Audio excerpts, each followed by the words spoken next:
नहमदुहु व नसल्ली अला रसूलिल करीम अम्मा बअदु फ़अऊज़ु बिल्लाहि मिनश्शैतानिर्रजीम बिस्मिल्लाहिर्रहमानिर्रहीम। मुअज़्ज़िज़ सामईन, बुज़ुर्गों, बहनों, भाइयों, दोस्तों, दुनिया के तमाम ख़ित्तों से ताल्लुक़ रखने वालों को मेरी तरफ़ से बहुत बहुत सलाम।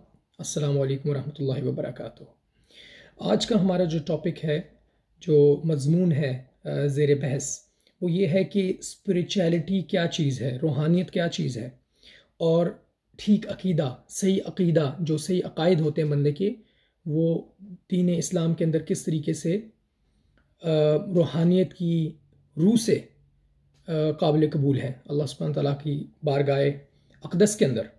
तो बहनों और भाइयों के ये जो आज का मज़मून है, ये बहुत ही गहराई का टॉपिक है और इससे तमाम उलमाए कराम को भी सुनने की ज़रूरत है। तमाम असातिज़ा और तलबा को इस पैगाम को सुनने की ज़रूरत है, अक्सर उन लोगों को कि जिनका ताल्लुक़ किसी न किसी फ़िरके के साथ है। हमारे आक़ा मुस्तफ़ा सल्लल्लाहु अलैहि वसल्लम, जिन पे करोड़ों दुरूद व सलाम, आप सल्लल्लाहु अलैहि वसल्लम की रवायत जो सही है उसके अंदर ये मौजूद है कि 73 फ़िरके होंगे, लेकिन उनमें से एक जन्नत में जाएगा। और इस मज़मून में ये शामिल है हदीस मुबारका में कि वो होंगे जो कि अल्लाह ताला, अल्लाह के नबी सल्लल्लाहु अलैहि वसल्लम के पीछे चलने वाले और सहाबा करीम रिज़वान अजमईन के पीछे चलने वाले लोग होंगे। तो बात इतनी है मेरे बहन भाई और दोस्तों कि हमें ये समझने की ज़रूरत है मेरे बहन भाई और दोस्तों कि फ़िरकों को हम रोक नहीं सकते। फ़िरका वारियत को इसलिए रोक नहीं सकते कि हमारे प्यारे हबीब मोहम्मद मुस्तफ़ा सल्लल्लाहु अलैहि वसल्लम, उन्होंने ये फरमा दिया कि ये हो के रहेगा। लेकिन हमें दीन के अंदर गौर व फ़िक्र की ज़रूरत है। इस हदीस मुबारका का हरगिज़ ये मतलब नहीं है कि हम इससे इज्तनाब नहीं कर सके, हम इसे रोक नहीं सकते। इस हदीस मुबारका को गलत तनाजुर में इसलिए लिया जाता है बेशतर मुसलमानों की तरफ से। वो ये समझते हैं कि अब फ़िरके बन के रहने हैं तो हमें फ़िरके का हिस्सा बन के रहना है। तो ऐसी कोई बात नहीं है मेरे बहन भाइयों और दोस्तों। कुरान मजीद फ़ुरक़ानुल हमीद के अंदर अल्लाह सुब्हानहू तआला क्लियरली तौर पे फरमा देते हैं कि वअतसिमू बिहब्लिल्लाहि जमीअन वला तफ़र्रक़ू, कि अल्लाह की रस्सी को मजबूती से थामी रखो और फ़िरके में मत पड़ो और डिवीज़न में और तोड़ फोड़ का शिकार ना हो, टूट फूट का शिकार ना हो दीन हक के अंदर। तो ये चीज़ कुरान मजीद की जो है प्रेसिडेंस लेती है, ये सबसे ऊपर आती है, हदीस मुबारका से भी ऊपर आती है फ़जीलत में, क्योंकि अल्लाह का कलाम सबसे ऊपर देखा जाता है दीन की रूह के अंदर, शरीयत की रूह के अंदर। तो मेरे बहनों भाई और दोस्तों, इस चीज़ को आप अपने साथ बांध लीजिए कि फ़िरके के अंदर होना और अपने आप को ये कहना कि मेरा ताल्लुक़ अलग जमात के साथ है जो दीन की नुमाइंदगी कर रही है या नहीं कर रही, लेकिन उसको एक नाम दे देना अलग, ये अल्लाह ताला की बारगाह आलिया में एक्सेप्टेबल उस सूरत के अंदर है कि इसका जो इम्पैक्ट है वो दीन के अंदर डिसयूनिटी और हम आंगी और जो इत्तेहाद है उसको तोड़े मत। मैं आपको ये समझाता चलूँ, मेरी बात को, ये बहुत ही एक पेचीदा टॉपिक है, जिससे मेरी गुजारिश ये है कि जो सुनने वाले हैं हजरात, वो इसको समझें, इसको गलत एंगल में ना लेकर जाएं, क्योंकि अक्सर औकात ये देखा जाता है कि मिंबर के ऊपर बैठ के जब उलमाए कराम को एक चीज़ इरशाद फरमाते हैं तो उसको गलत एंगल से देखने की कोशिश करते हैं लोग, क्योंकि उनकी समात के अंदर प्रॉब्लम होती है, उनकी अंडरस्टैंडिंग, उनकी समझ बूझ के अंदर जो है मुश्किलात होती हैं, और उन लोगों का इतना लेवल नहीं होता अनफॉर्चुनेटली, अल्लाह माफ़ करे, कि वो उनकी उस बात को डी कोड भी कर सकते हैं, समझ भी सकते हैं। तो मेरी सबसे पहले ये गुजारिश है कि मेरा जो कोई टारगेट नहीं है फ़िरका इस चीज़ के अंदर, चाहे हमारे बरेलवी हज़रात हैं, चाहे हमारे देवबंद हज़रात हैं, चाहे हमारे अहलुल हदीस हज़रात हैं, जो भी जितने हज़रात हैं, सुन्नी हो या शिया हो, मेरा किसी को टारगेट करने का मकसद नहीं है। लेकिन आप ये समझें, अपने आप को शिया सुन्नी से बालातर रख के देखें 2 मिनट के लिए, अपने आप को बरेलवी और देवबंदियों से बालातर होकर देखें, तो आपको समझ आएगा कि इस्लाम की असली रूह क्या है।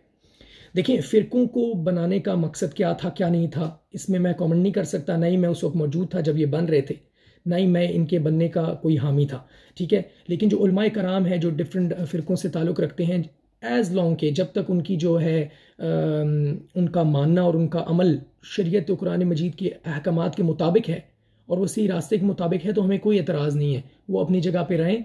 अपने आप को अगर एक फ़िरके के अंदर रखते हैं, उसे बाहर रखते हैं, इससे कोई गर्ज़ नहीं है हमारी। लेकिन अल्लाह ताला फरमाता है कि सीधे रास्ते पे चलो, उस रास्ते पे जो अंबिया कराम अलैहिमुस्सलाम का रास्ता है, उस रास्ते पे, जिस रास्ते पे आप सल्लल्लाहु अलैहि वसल्लम ने अपने मुक़द्दस कदम मुबारक रखे, उस रास्ते पे जिस पे सहाबा करीम रिज़वान अजमईन ने, अहलुल बैत ने चला, और वो कौन सा रास्ता है? वो दीन हक और सिरात मुस्तकीम का रास्ता है। तो सवाल ये है कि अगर मैं आपको एक मिसाल दे दूँ, जिसे हम अपने कहते हैं कि पैरवी करना अपने बुज़ुर्गों की, अगर आप एक ऐसे बुज़ुर्ग की पैरवी करें कि जो आपको हकीकत से और दीन से गुमराह कर रहा है, जितना भी बड़ी वो अजीज़ शख्सियत हो, हमें उसके पीछे चलने का कोई हक़ नहीं, ठीक है। अगर वो आप एक ऐसे बहुत बड़े आलिम की कदर कर रहे हैं कि जिसकी बातों की वजह से उम्मत के अंदर इत्तेहाद बिगड़ रहा है, तो आप उसके पीछे बिल्कुल भी मत चलें। ये दीन के मुनाफी है, बिल्कुल उसूल दीन के ख़िलाफ़ है। लेकिन कभी भी किसी के ऊपर नुक्ताचीनी ना करें कि इस बंदे ने ये क्यों कह दिया, वो क्यों कह दिया, क्योंकि कोई भी इंसान मुकम्मल नहीं है। हमें एक ऐसी रूह पैदा करनी है मेरे बहन भाइयों, रूहानियत तब हमारे अंदर आएगी। हमें ऐसी रूह पैदा करनी है कि हम दूसरे की कही हुई बात को समझने का मादा रखें, समझने की ताकत रखें, और अगर वो समझ ना आए तो उसे हुस्न इख्तलाफ करने की ताकत रखें कि उससे अगर इख्तलाफ करते हैं तो प्यार और मोहब्बत के तरीके से, लेकिन ये मत समझें कि वो आपका दुश्मन है। कि देखें कि अगर अहले सुन्नत वल जमात की बात की जाए, जिससे मेरा ताल्लुक़ है, सुन्नी हूँ मैं अल्हम्दुलिल्लाह, उसकी बात की जाए तो इसके अंदर बहुत सारे फ़िरके हैं, लेकिन उनकी जो भी चीज़ें हैं उसमें जो है बहुत सारी तब्दीलियाँ नहीं हैं, बहुत सारी जो है मतलब कि तज़ाद नहीं है, बहुत सारी जो है मतलब कि जो अकायद के अंदर हैं वो मतलब कि अक्सर देखा जाए तो वो एक ही तरीके के ऊपर तकरीबन चल रहे हैं, थोड़ी बहुत जो है मुख्तलिफ़ चीज़ें होंगी। तो उस चीज़ की वजह से हमें बिल्कुल एक दूसरे को काफिर या मुसलमान ये नहीं कहना चाहिए कि तुम काफिर हो गए हो। इस चीज़ के ऊपर ये है कि दूसरे की आप दिल आज़ारी कर रहे होंगे और उसे दीन से और दूर कर रहे होंगे, और ये फ़िरका वारियत को हवा देगी, और ये फिर लड़ाइयों के अंदर जो है वो चली जाएगी ये बात। तो इस वजह से फ़िरकों के ऊपर ज़ोर देना इस्लाम के अंदर नहीं है, और फ़िरकों के अंदर जाना ममानियत है। मैं अपनी ओपिनियन दे रहा हूँ आपको, अपनी राय दे रहा हूँ, बाकी आप लोगों की मर्ज़ी है। जहाँ तक मैं कुरान मजीद और हदीस मुबारक को समझता हूँ, मेरी बहुत कम समझ है, लेकिन जहाँ तक मैं जानता हूँ मैं आपको बता रहा हूँ। तो अगर आप जो है इस फ़िरकों से दूर रहेंगे और आप अपने आप को मुसलमान कहेंगे, तो उसमें ये होगा कि आप दूसरों की इस्लाह करने में आपको आसानी होगी। उसमें ये होगा कि आपको एक फ़िरके में ना बैठें, आप हर जगह पे जाएँ, आप दीन की खिदमत जो है उनसे हासिल करें, जो आपको इल्म और वो फ़रासत दे रहे हैं उलमा।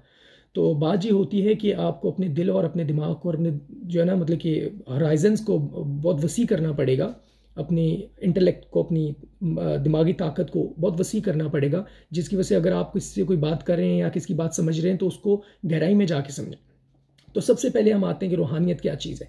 रूहानियत ये है कि अगर आप कोई भी अमल करते हैं अपने दीन के अंदर, इस्लाम के अंदर, उसका ताल्लुक़ अल्लाह ताला के साथ डायरेक्टली हो, सीधा सीधा अल्लाह सुब्हानहू तआला के साथ उसका ताल्लुक़ हो, और आपका ताल्लुक़ अल्लाह ताला के अंबिया करीम अलैहिस्सलाम के साथ भी पक्का बन जाए, और सहाबा करीम रिज़वान अजमईन अहलुल बैत के साथ भी पक्का बन जाए। किसी चीज़ की आप नफ़ी ना करें, किसी अच्छे बंदे का आप इनकार ना करें, अल्लाह ताला के वलियों के रास्ते के ऊपर चलने की कोशिश करें कि वो वही रास्ता है कि जो उसके पैकर हमारे मोहम्मद मुस्तफ़ा सल्लल्लाहु अलैहि वसल्लम आक़ाए दो आलम है, ख़ातमुन नबीयीन है, तो वो उस रास्ते पे आप चलें। लेकिन किसी नेक बंदे का इनकार ना करें, किसी को जो है वो किसकी तौहीन ना करें, किसी को ये ना कहें कि तुम मेरे से नीचे हो, क्योंकि ये हमारे दीन इस्लाम का काम नहीं है।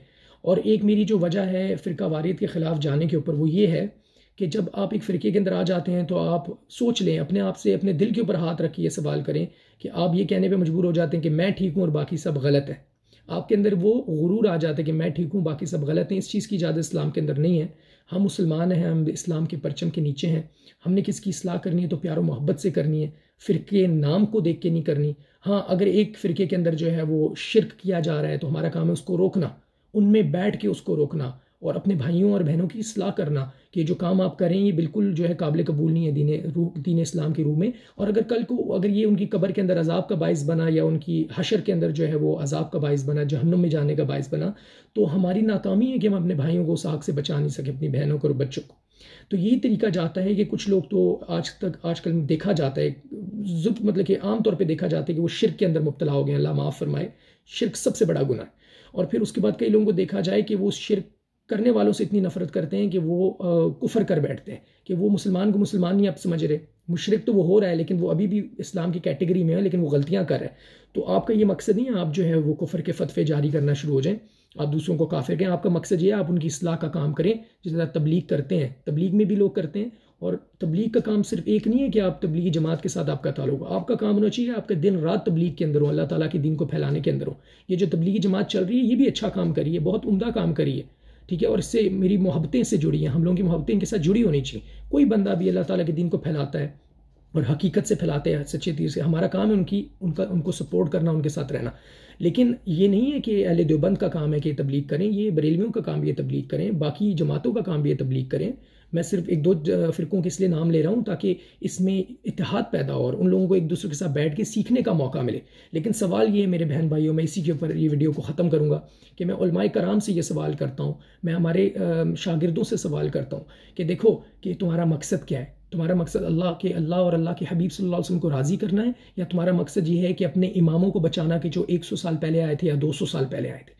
भाइयों, ये बहुत बड़ा सवाल है, मैं आपके साथ छोड़े जा रहा हूँ कि अगर आप अपने इमामों को बचाने में लग गए और उनकी गलतियों के ऊपर पर्दा डालने में लग गए तो वल्लाही कि आप गुमराही के रास्ते पे चल पड़े हो और तबाही का शिकार होकर रहोगे। ठीक है, अगर आप उन इमामों की कदर करोगे, लेकिन अगर उनकी कोई ऐसी बात है जो दीन के खिलाफ है, आप उसको साइड पे रख दो। आपको मैं ये नहीं कह रहा कि आप उनकी मतलब कि नुक्ताचीनी शुरू कर दो। हमारा काम है हमारे बुजुर्गों का एहतराम करना। इसकी एक मिसाल मैं देते चलूँ कि अगर हमारे माँ बाप से कोई गलती हो जाती है तो हम पूरी दुनिया को नहीं बताते कि मेरे माँ बाप अस्तगफुरुल्लाह ये ख़राब लोग हैं, ये है वो है। हम उनकी उस गलती के ऊपर पर्दा ज़रूर डालते हैं, लेकिन उनकी अच्छाइयों और बढ़ाइयों को बयान करते हैं। तो इसी चीज़ के ऊपर मैं उम्मत मुस्लिमा के ऊपर ये पैगाम दे रहा हूँ कि मेरे मुसलमान बहन भाइयों, फ़िरका वारियत अल्लाह को कबूल नहीं है। डिवीज़न में ना बेइत्तेहादी में बेइत्तफाकी में पड़ना और टूट फूट का शिकार होना अल्लाह को पसंद नहीं है। इस्लाम का परचम एक है, उसी के नीचे रहो। और ये कोई जवाज़ नहीं है कि कहना कि मैं देवबंदी हूँ, मैं बरेलवी हूँ। तुम्हारी पहचान के लिए तो इस चीज़ को तुम इस्तेमाल कर सकते हो, लेकिन बिल्कुल भी ये कह नहीं सकते कि तुम हक़ के रास्ते के ऊपर हो, क्योंकि हक़ का रास्ता इस्लाम है। और इस्लाम के अगर अंदर तशरीह देवबंदी और बरेलवी अच्छी करें तो लगे रहो, अल्लाह ताला तुम्हें बरकत दे। लेकिन इस फ़िरके को मत प्रमोट करो, अल्लाह ताला के दीन को प्रमोट करो। एक दूसरे के साथ बैठो, भाईचारे का मादा पैदा करो। और इस चीज़ में बिल्कुल मैं ये नहीं कह रहा कि तुम लोगों का फ़िरका गलत है। मैं ये कह रहा हूँ कि तुम लोगों के अंदर वो मादा नहीं है कि तुम दूसरों की बात बैठो और बैठ के सुनो। इसमें सुन्नियों से भी मेरी रिक्वेस्ट है कि अहले तशय्युओं की बातें सुने, लेकिन अपने इल्म को इतना वसी कर लें कि उनको दलील दे सके। लेकिन प्यार और मोहब्बत से शिया भी सुने, सुन्नी भी सुने, और आप सल्लल्लाहु अलैहि वसल्लम और सहाबे करीम रिज़वान अजमाइन और अहलुल बैत के रास्ते पे चलने की कोशिश करें। क्योंकि मेरे भाइयों, मेरे बहनों और दोस्तों, रास्ते सिर्फ दो हैं, एक दीन हक़ का रास्ता और एक बातिल का है। उसमें अगर आपको ये लगे कि दीन इस्लाम में किसी मुसलमान से कोई ऊंच नीच हो गई है या ऐसा मामला है कि जिसे आप समझ नहीं सकते या आपके दिल में कोई कमी है, दिल में कोई कीना ना रखिए मुसलमान के लिए। और सहाबी के लिए कीना रखना ये नाकाबिले कबूल है अल्लाह ताला की बारगाह के अंदर। सहाबी बहुत बड़े रुतबे के ऊपर फाइज थे, अहले बैत बहुत बड़े रुतबे के ऊपर फाइज थे, लेकिन बात यह है कि उनके अंदर कमियाँ कोताही निकालना आपको बिल्कुल इस चीज़ का हक़ नहीं है। क्योंकि अगर एक काजी बैठा हुआ है, जज बैठा हुआ है फ़ैसला करने के लिए, तो जज की डिग्री होगी तो वो किसी मुजरिम के बारे में फ़ैसला करेगा। हम लोगों को, हम इंसानों को कोई हक़ नहीं है कि हम असहाबे करीम के ऊपर उंगली उठाएं, और ये दीन इस्लाम से खारिज होने का एक रास्ता है। तो इस वजह से अपने ईमान को महफूज रखें। जो भी मामलात हैं इस्लाम की हिस्ट्री में और मतलब कि इसकी जो तारीख़ में हो चुके हैं, उसे अल्लाह सुब्हाना ताला के सुपुर्द कर दें। अपने दिलों के अंदर मोहब्बत पैदा करें एक दूसरों के लिए, ताकि आप सारे उस दीन के परचम के नीचे आ जाएं कि जिसका बानी और जिसका बनाने वाला अल्लाह ताला की ज़ात है। और हमारे प्यारे हबीब मोहम्मद सल्लल्लाहु अलैहि वसल्लम के ऊपर करोड़ों दुरूद कि जिन्होंने इस उम्मत को जोड़ने के लिए दिन रात मेहनत की। तो मेरे भाइयों, बहनों, बुजुर्गों, दोस्तों और बच्चों, आप उस चीज़ का बायस ना बने कि उस उम्मत को तोड़ने का आप बायस बने। उम्मत को तोड़ने का बायस बिल्कुल भी मत बने, आप उम्मत को जोड़ने का बायस बने। तो इसी बात के साथ मैं आप लोगों को वस्सलामु अलैकुम वरहमतुल्लाहि वबरकातुहू व आखिरु दावाना अनिल हम्दुलिल्लाहि रब्बिल आलमीन।